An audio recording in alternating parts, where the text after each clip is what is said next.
Saludo con mucho gusto a la doctora Elena Saola, antropóloga investigadora del CIESAS. Gracias, doctora.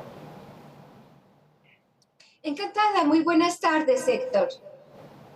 El día de hoy se hizo la presentación de los resultados de este estudio. ¿Qué más nos puede compartir? ¿Qué más podemos destacar al respecto? Adelante.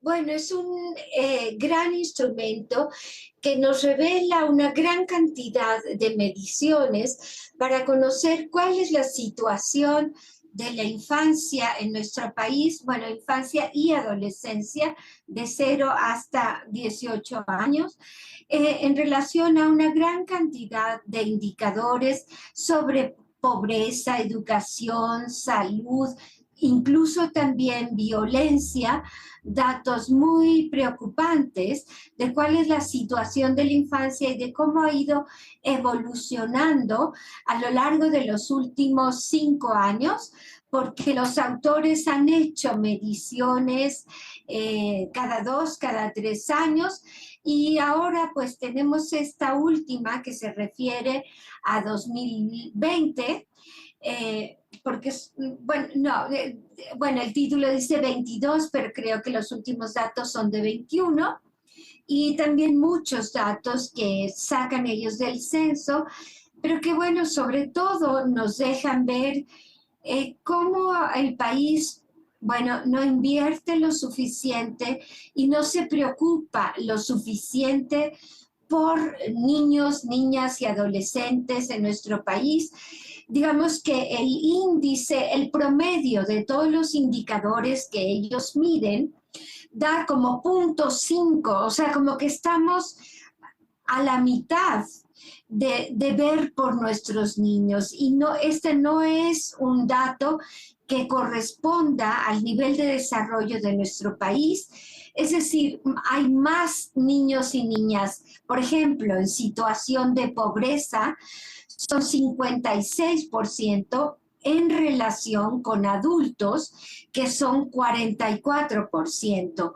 O sea, hay mucho más niños que les afecta la pobreza, que han tenido rezagos muy importantes en educación, particularmente durante la pandemia, y que no se ha hecho lo suficiente por resarcir esos daños al nivel de lo que indicarían nuestras leyes sobre lo que estaríamos obligados a hacer por los niños, insisto, en salud, en educación, en pobreza, en violencia. Más de 7,000 niños. Hay que decir que un dato muy importante que se destacó esta mañana es que, por ejemplo, sabemos que hay 3 mujeres que diariamente son asesinadas en feminicidios, es decir, de la manera más cruel posible, pero hay aún más niños, niñas y adolescentes que mueren de esa manera. Si mujeres son 3 feminicidios diarios, en niños y niñas son 3,6 los que están muriendo diariamente de manera violenta. Y esto pues deben ser datos que nos resulten inaceptables, y también tomar en cuenta que cada uno de estos datos lo indican los autores estado por estado, 32 entidades de la República, de manera que podría muy bien ser este índice un camino para, digamos, los gobiernos de cada una de las entidades que realmente estuvieran deseosos e interesados en mejorar la situación de la infancia. Allí podrían encontrar cómo trazar programas de gobierno en cada una de las cosas que están haciendo falta a los niños y niñas de nuestro país. Que se tenga ese diagnóstico de este tamaño con las cifras que nos está compartiendo. ¿Qué pasa entonces con los niveles de gobierno? ¿Se involucran o no? Desde los municipales, estatales hasta el gobierno federal, ¿están distraídos en un tema electoral anticipado quizá? ¿Quién tendría que articular todos estos esfuerzos, doctora? Sí, Bueno, pues yo creo que no se hace pensando bien o queriendo pensar bien, pues porque hay mucha gente que no es consciente de la importancia que tiene apoyar a los niños y niñas y de las desventajas que muchos niños y niñas tienen en nuestro país.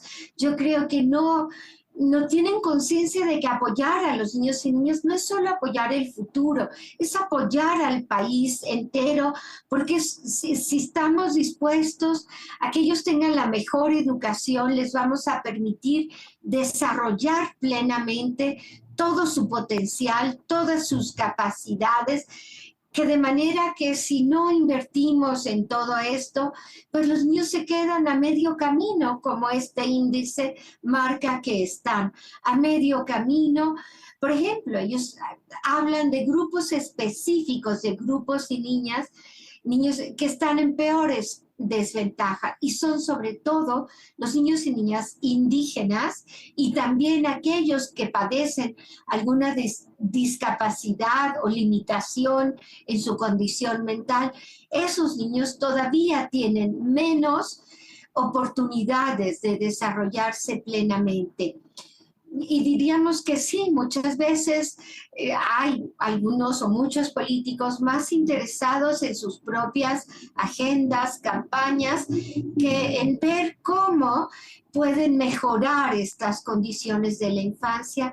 Y pues sí que es urgente que hagan este esfuerzo y esto y que consulten este índice de los derechos de la niñez que está, por ejemplo, en la página de México Social, ahí pueden acceder a él, y también en la página de la Coordinación de Humanidades de la UNAM, que apoyó la publicación de este estudio que realizaron el doctor Mario Luis Fuentes y con la colaboración también de Saúl Arellano. Ellos son los autores de este índice. Doctora, ¿algún mensaje para cerrar, después de dar a conocer estos datos? ¿Cómo está la niñez en nuestro país ahora? Pues bueno, que mientras no nos ocupemos de este rezago, no vamos a tener un mejor país.